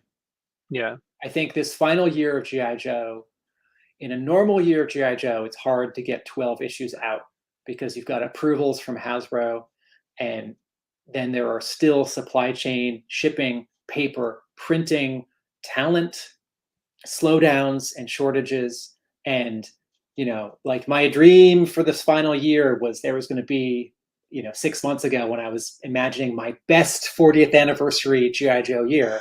Well, there was going to be a double-sized special in March for the actual anniversary, and then there was going to be double-sized 300, and then there's going to be a side mini-series like Silent Option, just more story, and some cool reprints, and then maybe some special that like Stephen Grant and like Mike Costa would write. It's like, let's get some of the guys who aren't Hama who wrote G.I. Joe just because. And what we're getting is, you know, and then the reality is, in your final year, in your final 6 months of a license, how many things can you have come out in the final month? Because in the final month, the final issue is going to come out, and any graphic novel that collects the final issues and anything that's been delayed all year, that is your final chance to sell it. January 1st, can't sell it. And so I think from a management perspective, yeah, even something like this, which is a home run, you know, just wrangling 25 artists, yeah, it's already written and everyone knows what to do. But putting this comic together is harder than a regular issue G.I. Joe drawn by 1 or 2 people. Mm-hmm. And Yeah. I think so. I was going to circle back to the point that we started making about these list of artists, and you know, the 90% of them are artists who have been consistently, who have been working on the book in recent months. So we had S.L. Gallant being the consistent artist for a very long period, and then Nitho Diaz having quite a long run. But then after that, it's been a lot of people doing one issue at a time for the most part. And going through these names, it has all of those people really who have been doing the one issue have been one of the people that have been approached. So Tom Feister's been doing, Tom Feister is I guess an alumni of IDW early years, less so recently. Freddie Williams has been doing a lot of the recent covers. Alex Sanchez did one of the recent issues. Brian Shearer, long time. I mean, he was inking Shannon, and then he did a couple fill-in issues. Yeah, he's done I think 2 issues on his own, which Tim appreciates. Dan Schoening did very nice Untold Tale issue and has since been doing the Saturday Morning Adventures. Casey Maloney did a recent issue. Maria Keane has been inking. I think she inked over you, Robert, on the final issue of Snake Hunt, I believe. Yeah. She came in and helped with Brian, and is the inker for these issues in the run up to 300 as well. Adam Riches is in the G.I. Joe sphere, but I think this is his he's first only done a couple sequential interior, pages. isn't it? Yeah, he did one, I think, for Marvel, and then but mostly like package art type stuff. Yeah, I think he's done some of the variant covers, particularly for IDW. Then Alex Milne is one of the names I'm not familiar he's more known with, for along with Transformers. Tim Lottie. Alex Milne has drawn a bunch of Transformers for Dreamwave and also IDW, but G.I. Joe did show up in his Transformers a couple Transformer years ago. G.I. Joe crossover, So the continuity in the last 5 years, where the Hasbro verse, as that was happening, G.I. Joe shows up for a few pages of Milne's. Yeah. I'll jump back then at sort of Tim Lottie, who I glossed over. Do we know his connection to IDW? He's done some covers for Ghostbusters. He like a whole bunch of covers that for like Dan Schoening would do the A cover, and Tim Latty would do the B cover. Tim Latty did a B cover for G.I. Joe, the one with the keel hull in the last couple of months. And he did the yearbook 2 reprint that came out a few months ago. Okay. So he has done two G.I. Joe covers. Definitely in the Rolodex. Nitho Diaz obviously has done a lot of G.I. Joe work. Billy Penn, we know. Kei Zama did the recent year. I say recent, it's probably years and years ago, but recent in my mind anyway. Recent yearbook strip she did. Daniel Main, another name I'm less familiar with. I haven't gotten to that part in my blog yet, and I have not yet figured out Daniel Main's connection to G.I. Joe or IDW. Cuba Ball did one of the Untold Tales, very nice issue with Falcon. Antonio Fuso obviously did a long run on Cobra. Less, and actually some of the Death of Snake Eyes covers as well. Robert Atkins, Salvador Velasquez, I'm not familiar with. Rob Liefeld obviously did Snake Eyes, Dead Game recently. Jamie Sullivan has been doing lots of the variant covers. Andrew Lee Griffith has done quite a number. Did most of Murder by Assassination as well as a couple of other issues recently. And Ron Joseph similarly has done a few issues over the last few years. So most of the names there out of the Rolodex.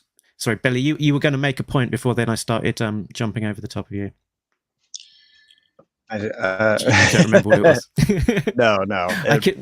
I'll skip back to your page because there was something I wanted to touch on as well, and we've got one of the comments coming through here from Dash Solo 90. Billy Penn is such an inspiration of mine.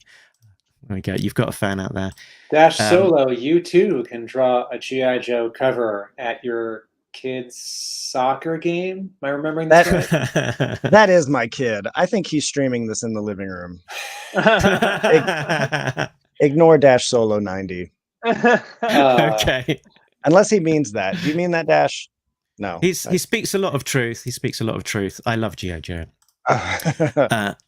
So what I was going to just jump to, so obviously this isn't your first rodeo with the Silent Interlude issue.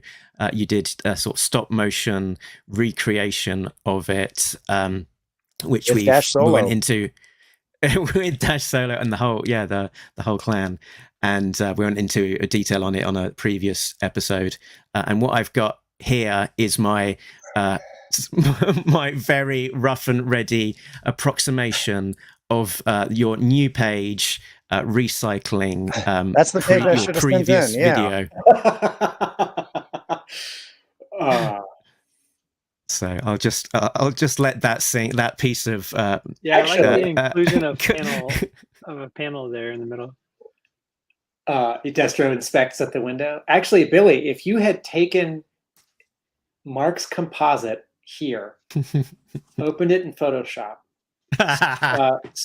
taken out all the saturation, stripped out half the gray tones, sent that in, it could still be colored like a normal black and white or black and white and gray page.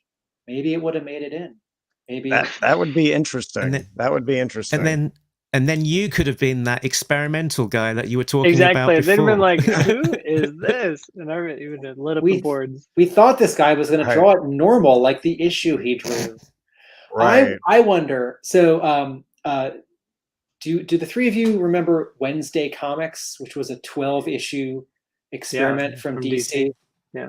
So editor, art director Mark Chiarello, who's an amazing painter himself, put together this weekly series. It was printed on newsprint and it unfolded like a newspaper. Oh yeah. And Mark has the oversized hardcover, and the idea was like in the 19-teens, American newspapers, the Sunday strips, the most famous ones were the full page. They weren't a third of the page or 4 tiny boxes. And so this series was weekly and it was called Wednesday Comics because you'd buy new comics on Wednesday, but it was supposed to be like Sunday Comics. And the trains had to run on time, right? There were 12 creative teams. Everyone was turning in only 12 pages, but they were more than double sized, and it was such a weird project, and it was put together over like 6 months. And Chiarello commissioned 2 one-page strips that were going to run in case someone missed a deadline. And no one missed a deadline. All 12 issues got printed in 12 weeks with all 12 stories. But for the hardcover, those 2 additional pages are included. And those people knew that they were backups, a plan B contingency. And I have wondered, not to embarrass anyone, but just in the process of schedules and availability and interest, was anyone else asked if they wanted to draw a page for the 40th anniversary special? Who said no, sorry, I can't? Or maybe did anyone? And this would embarrass someone, so I should never know. But I'm curious. Did anyone say yes, and then they didn't hit their deadline, and there's a half-drawn page out there? And could that please get put in the hardcover coming later this year? But there's a curious part of the book as well, which is that Andrew Lee Griffith did his page, and he has it framed and on his wall. So yeah, no collector's getting that off of him. But he also did do this page on the left, the final page, 22, which was the page that Ron Joseph had published. So they've shared this in the back of in the sketchbook section at the back here. So it's curious. He's the one artist in the book who has got 2 pages published. That's in the middle. The mid of the images that I'm sharing, the middle one is a previous Scarlet commission that he did. And the one on the image on the right is his own Scarlet and Claw toy, which he used for reference to draw that. So the pencils on the left are an additional page that he drew. I wonder if in his excitement he just drew 2 pages and said, "I don't know, pick one." Ah! Yeah. I was wondering that myself. He, maybe got a bit excited, or maybe it's like, I'm enjoying this so much, just for fun, I'm going to draw the next page and see. One of my biggest fears with the PDF is that we were on the same page with what numbering we had. So like in my emails or correspondence, when I said like page 12 in parentheses, I was always like, Destro running up the stairs. Right. Yeah. Like I did not want to turn in a page and they're like, well, we got somebody else that did it way better than you. And now you don't have a page. They're like, you know what? Like Andrew Lee Griffith drew 2 pages. We're gonna bump both of them because we only asked for one. You can do his page.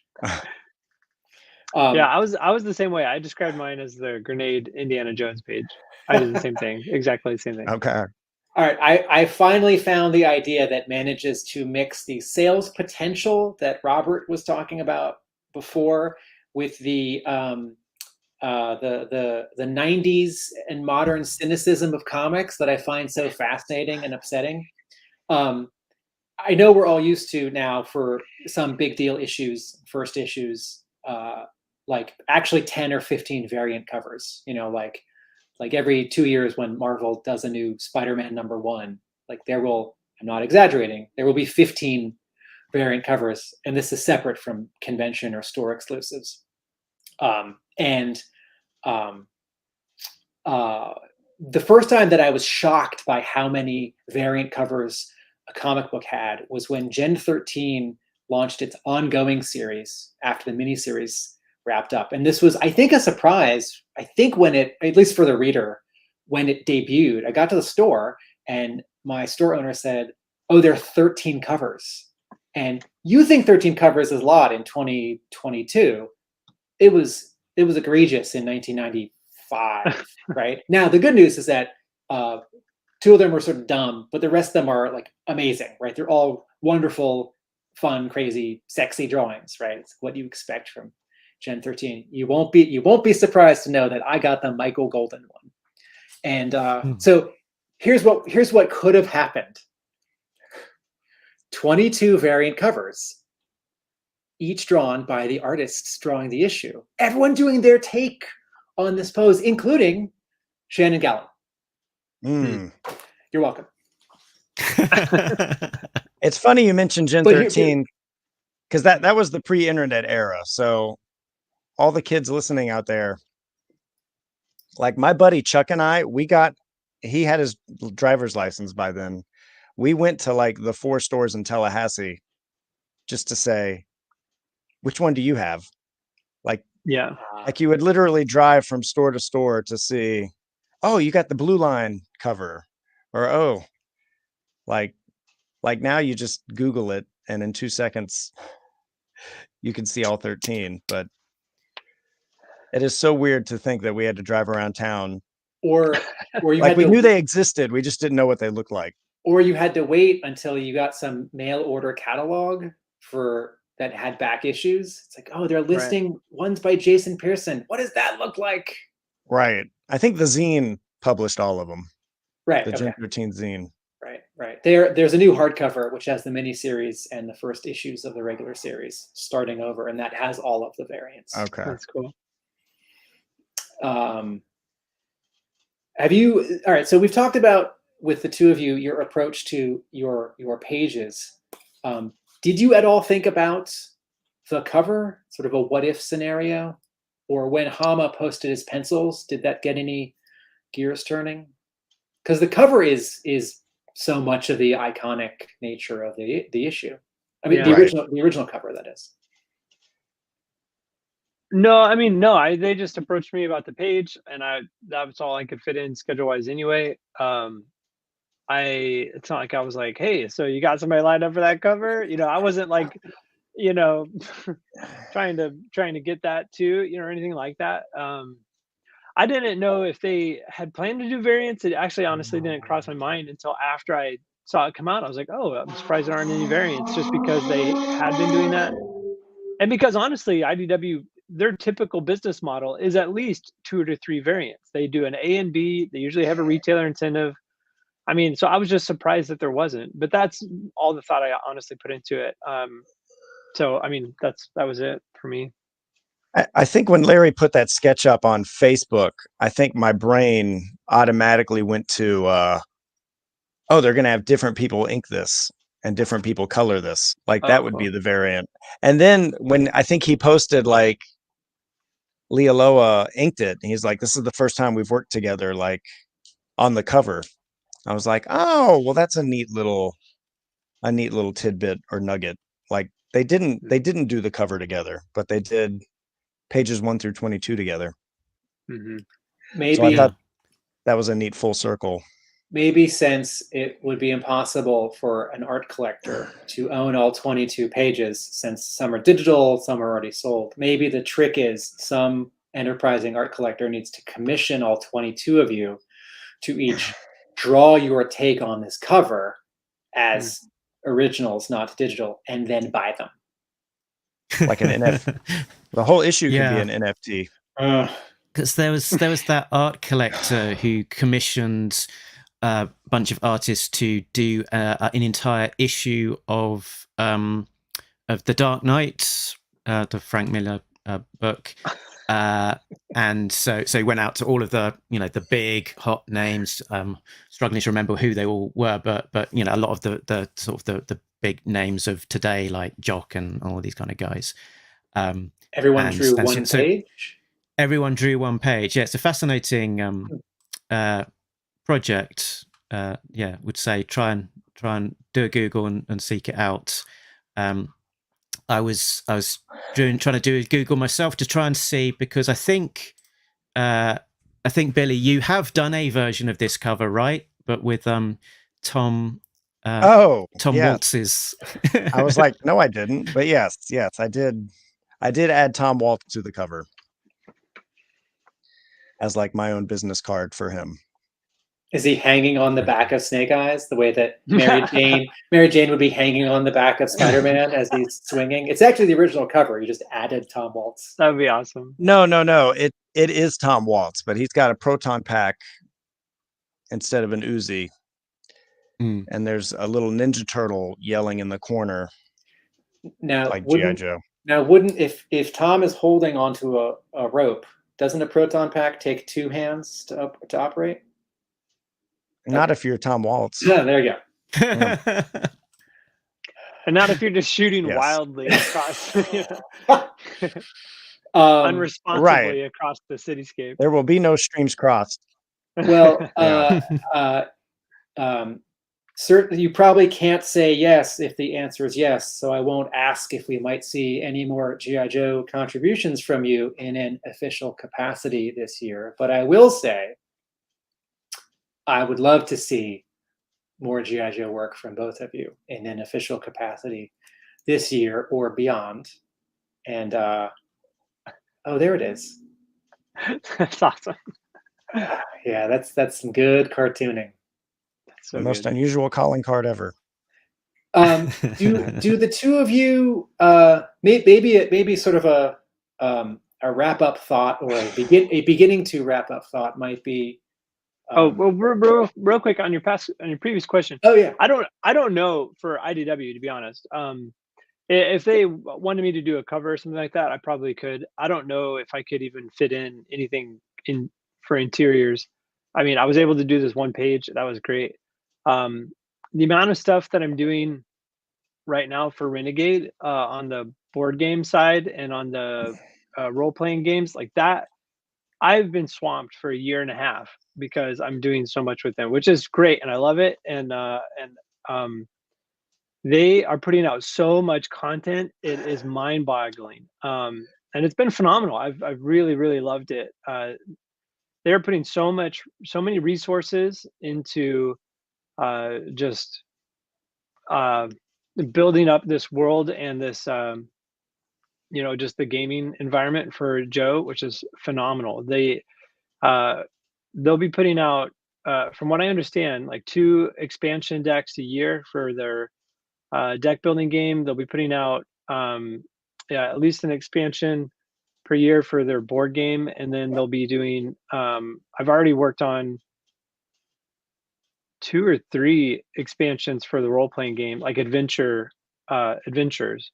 So you have your role-playing game hardcover rule book, but then you'll have adventure paths for each rule book, so every one of those adventure paths needs illustrated, and so they have a whole bank of illustrators they're working with. But and I fit in what I can with my teaching schedule, but I can only do so much. So I've been pulling in artists whenever I can, and they'll be working. I worked on this expansion with Chris Campana and Kyle Petchak and Marshall Henson, a number of other guys. And as I'm scaling back what I can do, because each game comes with typically like 50 illustrated cards. And so, like I said, it's just a big workload. And so I've tried to kind of divvy that out as best as I can. I'm not like a full art director. I work with an art director, but they usually say, who do you know that can draw the content well? And then I just reach out to people I know who are available, and then we just try to get our job done. So usually they go through me, and then I farm out that work, and I usually pay them directly. So everybody gets credited, certainly, who works on it, but I end up being like a pseudo art director to get these done. And so I've been kind of managing the past 4 expansions, the last year and a half on this stuff. So I don't see me doing interior work until I decide to step away from this. But it's a way for me just to be fully immersed in the characters and the property. And sometimes the deadline schedule is brutal on these, but it's not so consistent as the regular comic book work. And so usually also when the deadline comes up and it's tight, I can spread it out over a team of artists, and it's not too much for any one of us, which is harder to do for comics also. So yeah, I've got my deck building game here. yeah. It looks lovely, but I think my brain is too small to make it work. It's I'm not a sort of someone very acquainted with the deck building game sort of mechanisms and stuff. So I think I need someone to hold my hand and walk me through. If you watch a few like playthroughs on YouTube and stuff like that, and you just go through it once or twice, then you kind of get the groove of it. And I think especially once you get like not that you need an expansion set to play it, but once you start getting like expansion packs, then there's a lot more variety to it too. I mean, you can play through that regular game. Like, it's self-contained. By all means, it's self-contained, and you play through it multiple times. But then once you get expansion packs, then you can nuance the deck you have based on the characters you like, or you'll get more variety of bad guys and, you know, Cobra soldiers and all that kind of stuff. But so it's cool. I also have that box. It's in the other room, and my brain is also.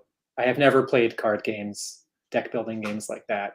So my answer is the same as Mark. I love this. I'm so excited to have it. I don't know how to play it yet. What about you, Billy? Do you think this is sort of the deck building game, or the RPG hard cover stuff? Is that in your wheelhouse? Not typically, but I have seen these pictures circulating among the Joe fans on Facebook, and you know, the cards always look neat. That I was gonna say they get 10-year-old me excited, like just seeing Serpentor right now, Hawk, and you know, Snake Eyes version 2, and the snakes on Serpentor are they're active. They're not at rest. It's not a collar. They're alive. Yeah. Like and they are. Robert, you with this project and with the mobile game that you've been involved with before and stuff, you must have drawn every single character by now. You must have drawn more of the G.I. Joe characters probably than any other G.I. Joe artist by this point, just in terms of the variety and all of the little That's a good question. You'd rabbit think holes. so. You'd think so. There's some surprisingly well, and then I had done like that one cover that had every Cobra character on it for Devil's Due. That was years ago. But then for Joe's, you know, where you get like a nice spotlight card or something like that. It wasn't until like somebody commissioned me to draw Lifeline. I don't think I'd ever drawn Lifeline until I had done that. And then, you know, between either private commissions, projects like this, I'm sure there's quite a few that I've drawn, but you get asked to draw the same, you know, 13 to 25 characters over and over and over, you know, even for every iteration of project.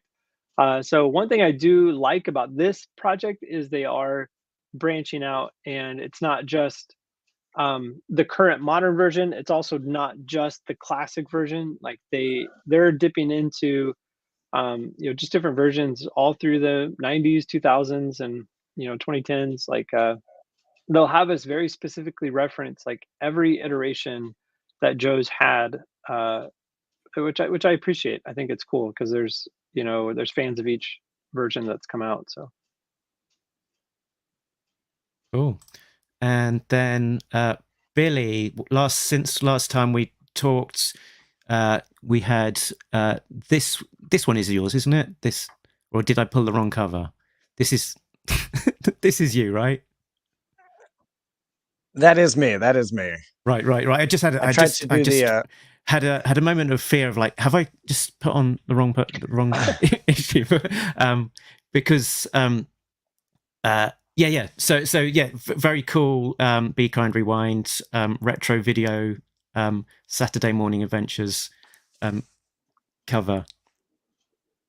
I wanted to do a VHS variant, and I even drew IDW like with the mouse, like the FTE.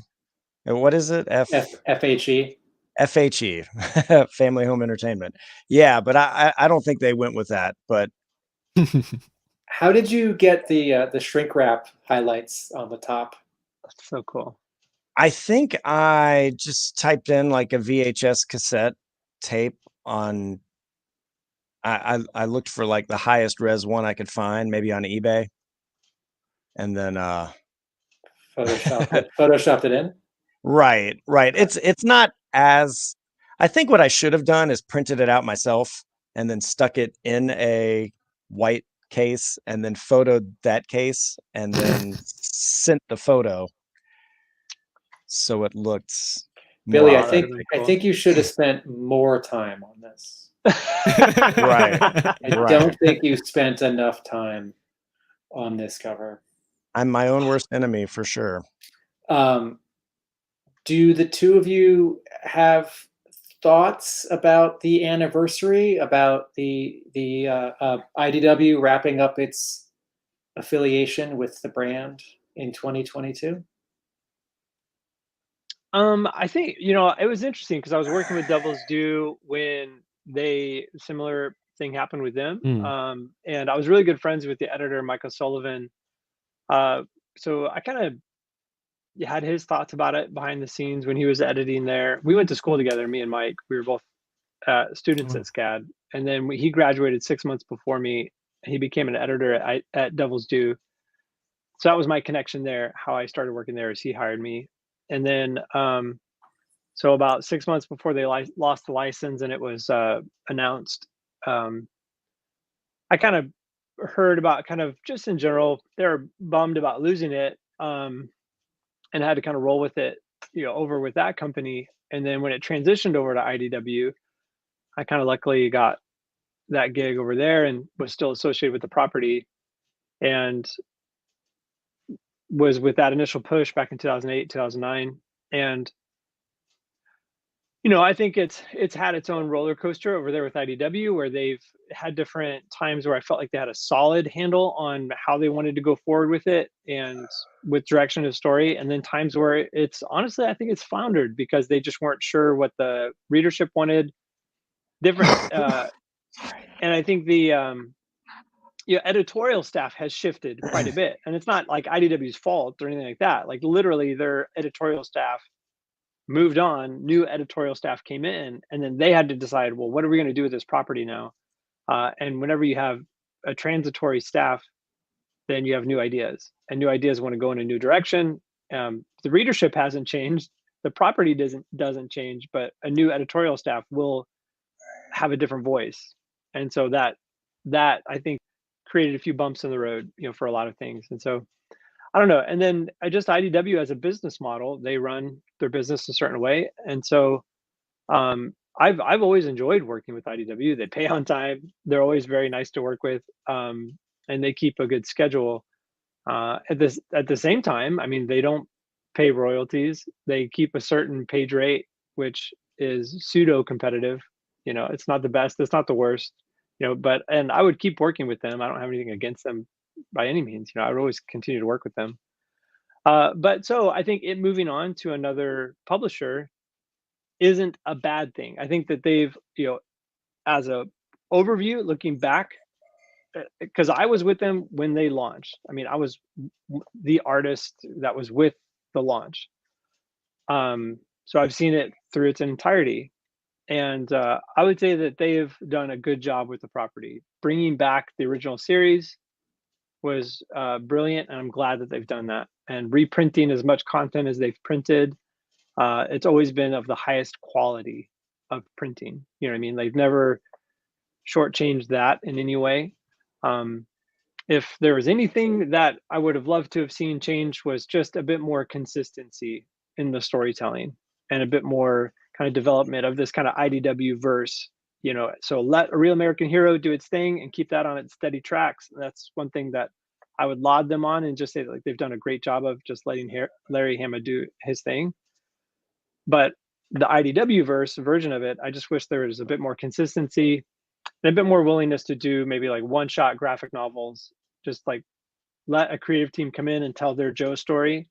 And whether it was a series of volumes or just a one-shot awesome Joe story, we pitched that I don't know how many times, and it just never quite sold with rotating, crew of editors. And I think that was a missed opportunity. That's just my opinion. But so, I mean, moving on, I think it's just IDW will be fine. They have plenty of other properties and they'll do great. I really enjoy them. But I think where it moves on, I think that's, they can look at, they'll have their own business model. They have their own opinions on how they want to move forward with it. I think hopefully they take what IDW has done well, and then they can kind of look at, if they're going to do a rebooted version of IDW, they keep that separate. And then they, you know what I mean? I have my opinions on, I think, how it could be successful, but I don't know. That's just my overview. I think overall they've done a good job, but as far as when it has dipped or when it's had issues, I think that's my opinion as to why. I think I'm like you, Tim. Like I see solicitations and I get excited as a fan, like my wheels are turning, and I'm afraid that sets me up for disappointment. I know I want issue 300 to end on like a double page spread with Hawk talking like arms akimbo, and I don't think that'll happen. I know he's got part of a speech building in my head, but other than that, I think when the first series ended in 94, I think I had been out of G.I. Joe for like 40 issues. I had been a grown-up, a grown-up 14-year-old moving to Image. When it ended, I was like, oh, that's sad. G.I. Joe's over. And then Dark Horse got it. Then Devil's Due got it. So I know that it will never end. This is just a big chapter in the saga of the Hamaverse. And if he writes the way he says he writes, I don't think he knows how issue 300 will end. But I would like to pick his brain and do a little inception.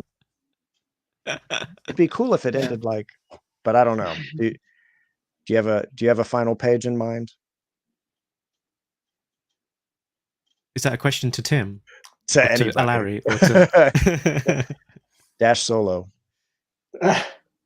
That's one of the interesting things about the letter pages and Larry's responses in the letter pages is that you can kind of follow his longer term sort of thought process sometimes about something. That you'll see it in the letter page, and then over the course of a few months, some of those things that kind of maybe prompted by letters or maybe just sort of percolating sort of start to play out. And so that's one of the reasons that I'm a bit bummed out that we haven't had letters pages for the last few issues, is because we're not getting some of that little insight about how Larry's feeling, responding to some of those ideas, and how he's feeling about the things that are percolating that we might see play out. I was really hoping he'd come to Joe Lanta in Atlanta, like in March, and he didn't. I think he hasn't since COVID started. But I thought, hey, we worked together on that one issue. Let's chat. Give it. I've got a new picture for you. Yeah. Give it 6 months. I bet he was doing some conventions. In the spring of 22. I bet he'll wend his way your way next year. Right. In terms of how I think the series is going to wrap up, I think there are only 2 or 3 ways a G.I. Joe series can wrap up. So I think anyone who's read a bunch of issues can sort of guess. And I don't mean that to be mysterious. I don't say that to sound smart. I think sort of any think of Batman, right? Like, I know this sounds crazy, but imagine Batman was wrapping up in 6 months, like Batman and Detective and all the spinoffs, and DC was going to relaunch it after 6 months later after taking a break, or like IDW was going to license it, right? It's like there are actually only 2 or 3 endings to the Batman story, knowing that there are definitely or very likely more Batman comics coming after, like you can have sort of a definitive ending, you can have a somewhat open-ended ending, but it's like, well, it's not going to end with everyone dying. Right. I don't think it's going to end with lots of characters dying, or maybe anyone. So and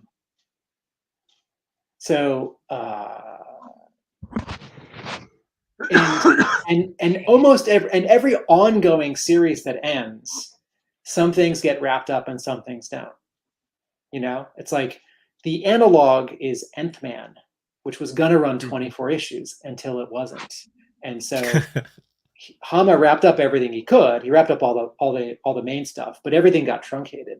Right? Okay. And so because Nth Man was pitched as a novel for comics, as a 24 issue. It's like a novel length comic story, and it made it 12. Made it 16. Sales weren't 16. great. Okay. Right.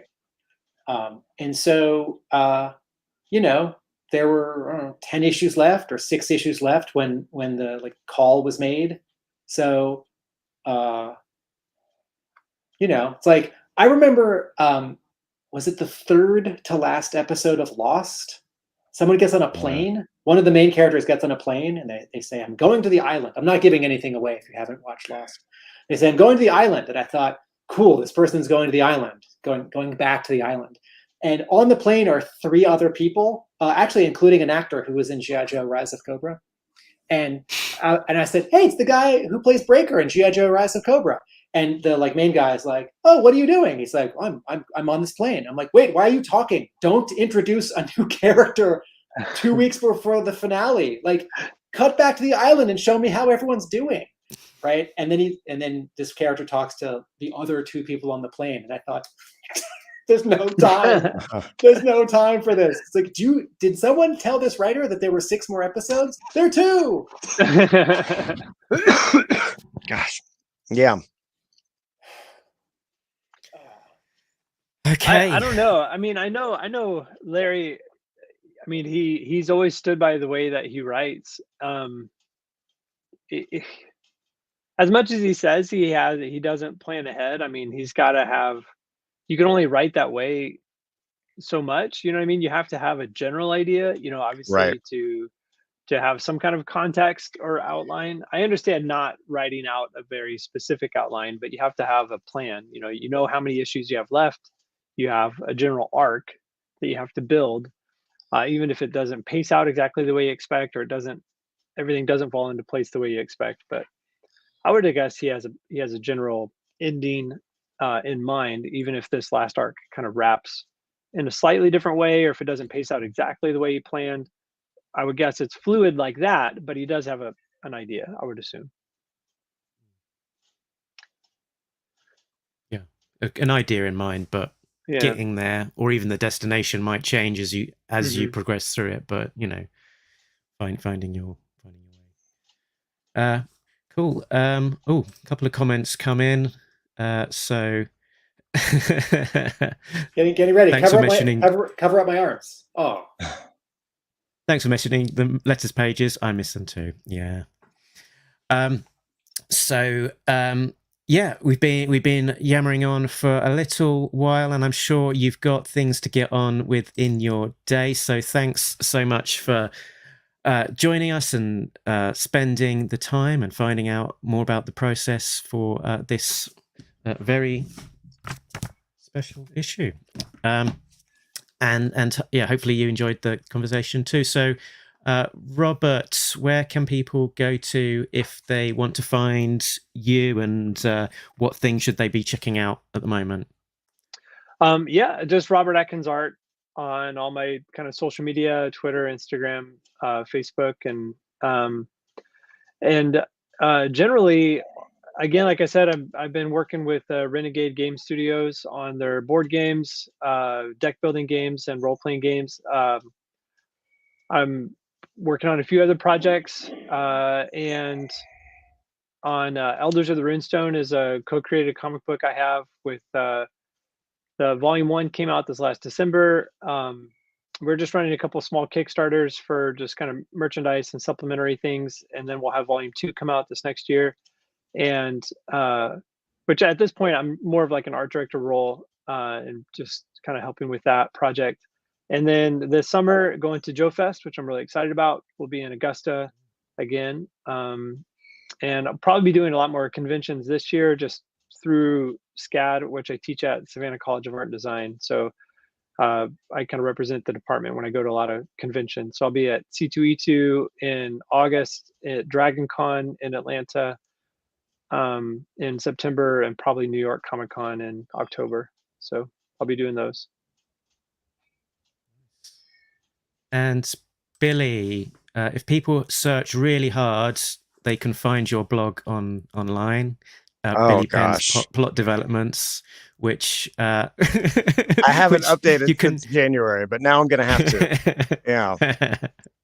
and you can find the one word posts that like oof and but within that within the madness is some really cool stuff as well if you navigate around some like the Tom Waltz piece and the Larry Hama caricatures and all of those kind of things. But where else can people find you, and what else should people be searching out? I really don't have anything at the moment. I just wrapped up year 20 of teaching elementary school on Wednesday, and I'm making the jump to middle school after 20 years. Oh my gosh. So not college level yet, but middle school. So I think this summer my brain's just going to be working on new curriculum. So that's an exciting change. Yeah. So I think if people want to see your work, they have to be in 7th grade and go to your school. I think that's what Mark is fishing for. Yeah. They will be taking course request changes up until August if you guys want to enroll. And probably in the most recent trade paperback collection as well, they can find the issue that you did of ARAH. Back to Cobra Island and the Cobra Casino, which is an important plot development of the ongoing series. So we get to see S.L. Gallant follow up on some of the foundations that you laid in that issue, which is very cool to see. I got a big kick out of seeing the two brainwave scanners next to each other, and I'm like, I know that room. I've been there. Yeah, it's the Jurassic Park kitchen. Right. Tim, and where can people find you? My brick and mortar shop is Hub Comics in Somerville, Massachusetts. If that sounds like a faraway suburb of Boston, it is 4 subway stops out of Boston. So we're kind of in Boston. And my blog is arealamericanbook.com. Where you can find all of Tim's initial insights about the very book that we've been discussing, with a post to come today, apparently. So if you're brave enough, you can join Tim in our outro, which goes, remember, we've been Talking Joe, but... Nobody beats Talking Joe, an international podcast! With 3 guys out there in the States and 1 guy who is not. Thanks for joining us again, guys, and catch you next time. All right.